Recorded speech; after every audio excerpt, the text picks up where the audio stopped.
Eh, hindi. Umupo lang ako doon para makapagkwentuhan. Hindi ako iba na reto. Oh, Sure ka na ba sa akin? ikaw at ako hanggang maubusan ng hininga. Ikaw ba? Sure ka na ba sa akin? Masasabi ko lang, I'm in this relationship with you because Hello, friends! Paano nga ba kami nagkakilala ni Love? excited kami na kwentuhan kayo. Di ba, love? Oo naman, sobrang excited, Love. Kaya naman, umpisahan na natin. Nag-destiny kasi yun. Sa third year high school. Yes. Good friends ba tayo ng high school? Good friends ba tayo no high school? I think, kasi I remember, hihiram ng notes. Yeah. Paano ba ako nanghihiram ng notebook sa'yo? Ang malay kasi fresh maata ako. Ayun, so actually, we were good friends ng high school. Kasi I remember then, tahimik lang kasi ako. So, konti lang talaga yung consider kong friends and isa siya doon. Doon sa classroom, may may designated seat kung saan ka upo. Diba? Tapos minsan may pagkakataon na pwede kang lumipat ng upuan kapag magsusulat ka kuno, ganyan. Kuno. What? Di ba sa second row, sa unahan ka nakaupo? Oo, tama, second row. Gitna kayo, as in, sa tapat ng table ng teacher. Yung katabi mo kasi laging wala sa upuan niya. Vacant lagi yung upuan sa tabi mo. So, doon ako umupo para magsulat. Susulat ka naman pala. Eh, hindi. Umupo lang ako doon para makapagkwentuhan. Hindi ako para susulat. May notebook akong hawak. Naalala ko yun, parang kakausap kita, tango ka lang ng tango.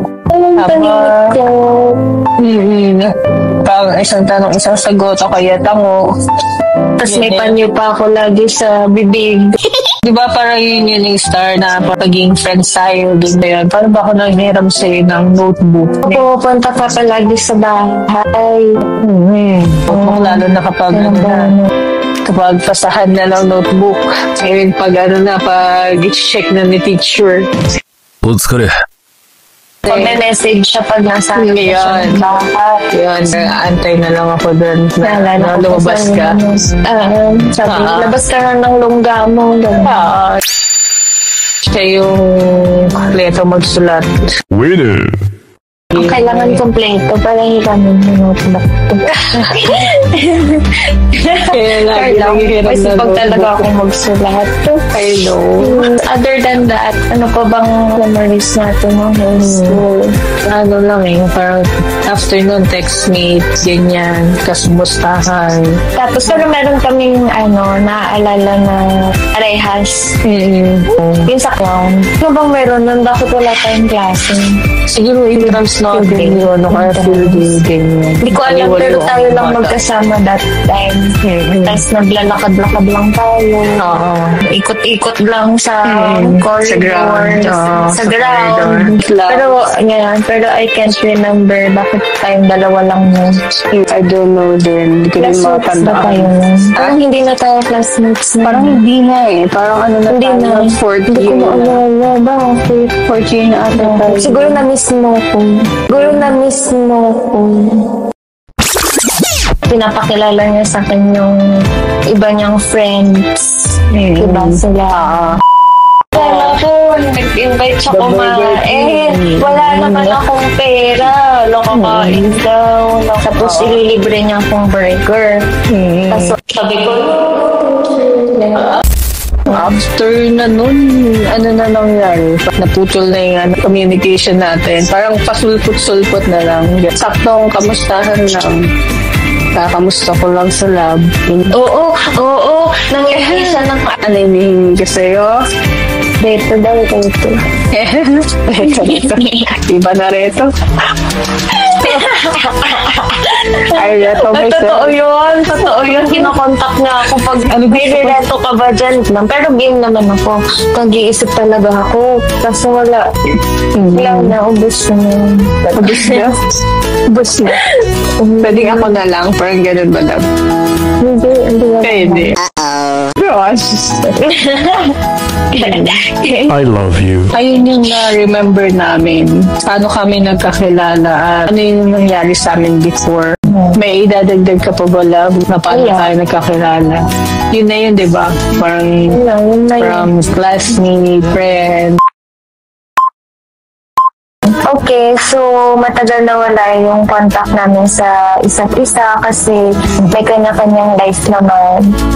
Tapos, after so many years, kinontak niya ako pero one word reply lang or minsan wala pa kasi pandemic nun. Tsaka ang daming ganap sa life na medyo kailangang ayusin. Yes. At nung okay naman na ako, saka ko siya pinansin. Yeah, that's what happened. Love, what can you say? Natutuwa ako na dumaan kami sa mas nakilala yung isa't isa. Yun na yun. Numbers na hanggang sa huli. Kikilig na love ko. I agree sa sinabi mo, love, na maganda na dumaan tayo sa ganon, from being friends to strangers for a bit, to friends again, to lovers, to what we are now. So, para sa akin, yung journey natin, it's a proof that love takes time. 愛してる。 So, I have a question lang then before we end this video. Sure ka Okay. naman sa akin. Yes. Gano'n ka sure? 2,000%. Wow! Sure ako sa'yo. Wait lang. A few moments later. Sure ako sa'yo na ikaw yung makakasama ko hanggang sa pagtanda. Hanggang mag-uugod-ugod na, kulubot na yung mga balat, puti na yung mga buko. Ano ba yan? What kasi ganun yung tanong? Masaya ako pag andyan ka, nakikita ko yung future kasama ka, nakikita kong maganda yung pupuntahan natin dahil sa mga goals, pangarap natin na pareho. Tapos, hindi ko kaya na wala ka sa buhay kung hindi ko kaya makita na wala ka. I mean, hindi ko makita yung future ko na wala ka. Sure na sure ako kung anong meron tayo tsaka kung ano yung magiging future natin. I mean, future natin na magkasama. Ikaw at ako hanggang maubusan ng hininga. Ikaw ba? Sure ka na ba sa akin? Thank you for that wonderful question. Hindi. Ang masasabi ko lang, I'm in this relationship with you because I wanted to last for a lifetime. Always naman natin na pag-uusapan. At saka sure ako super sa kung ano mang meron tayo ngayon kasi nasusurvive na natin yung LDR, diba? So what more yung bigger challenges na darating pa sa life natin, yung haharapin pa natin together. Saka una pa lang, hindi ako magko-commit sa atin kung hindi ako sure. Nakikita ko kung paano ka, like yung pagiging consistent mo. 3 years na tayo pero lagi ko rin sinasabi na para ka pa ding nanliligaw palagi. Ayun, you're so sweet. Ang sweet mo. The same din, sure talaga ako kasi wala na yung na-envision kong future. Andun ka talaga. Taka yung plans, hindi na siya pang sa akin lang. Thank you for watching until the end of this video. We hope you like it! Yes! What are you doing? Please like and subscribe to our channel. Bye, friends! What are you doing? Please like and subscribe to our channel. 3, 2, 1. Thank you for watching until the end of this video. Nakain ko na.